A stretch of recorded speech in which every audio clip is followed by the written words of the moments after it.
M. There is yet another purpose in this illness.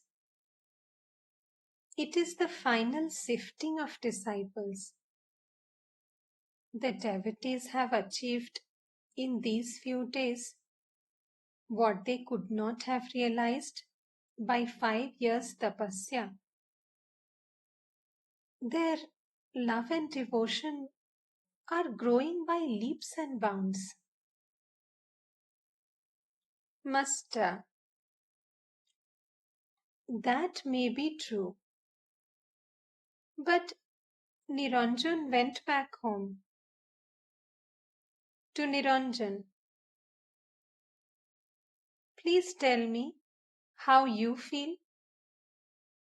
Niranjan,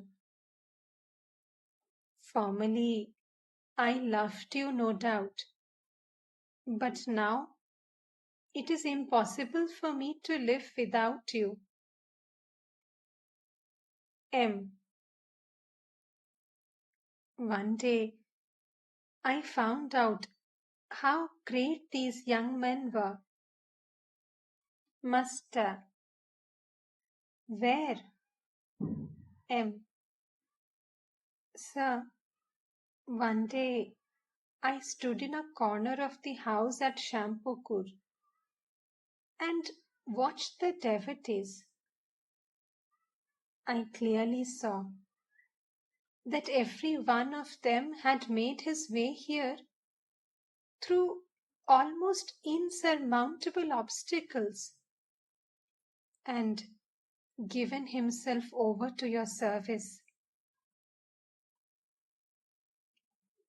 As Sri Ramakrishna listened to these words, he became abstracted. He was silent a few moments. Presently, he went into samadhi. Regaining consciousness of the outer world, he said to M.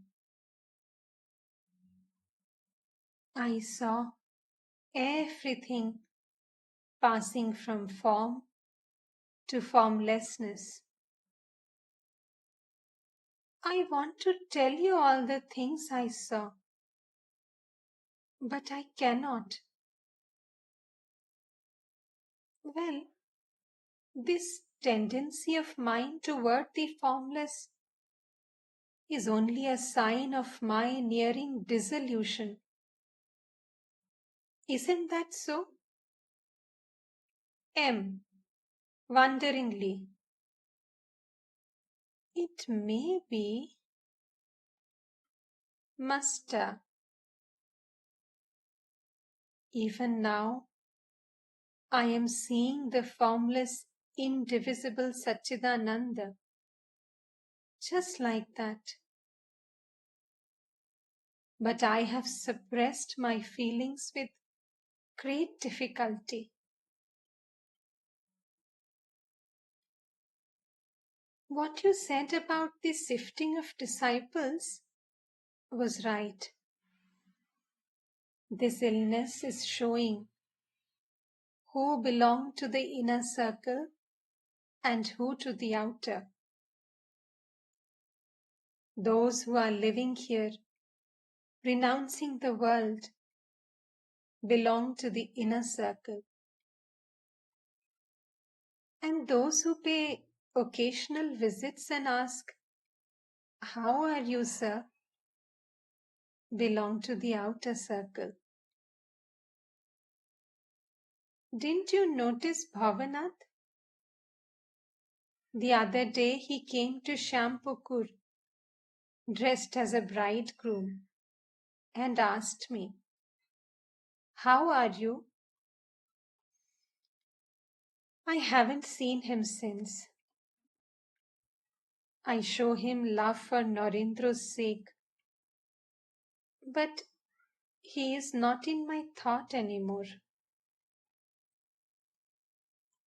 To M. When God assumes a human body for the sake of his devotees, Many of his devotees accompany him to this earth. Some of them belong to the inner circle, some to the outer circle, and some become the suppliers of his physical needs.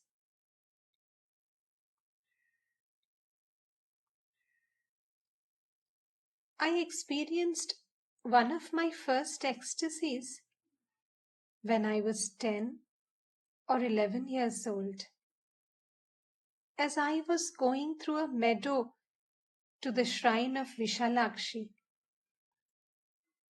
What a vision! I became completely unconscious of the outer world. I was 22 or 23 when the Divine Mother one day asked me in the Kali temple, "Do you want to be Akshara?" I didn't know what the word meant. I asked Holodhari about it. He said, "Kshara means Jiva, living being. Akshara means Paramatmana, the Supreme Soul."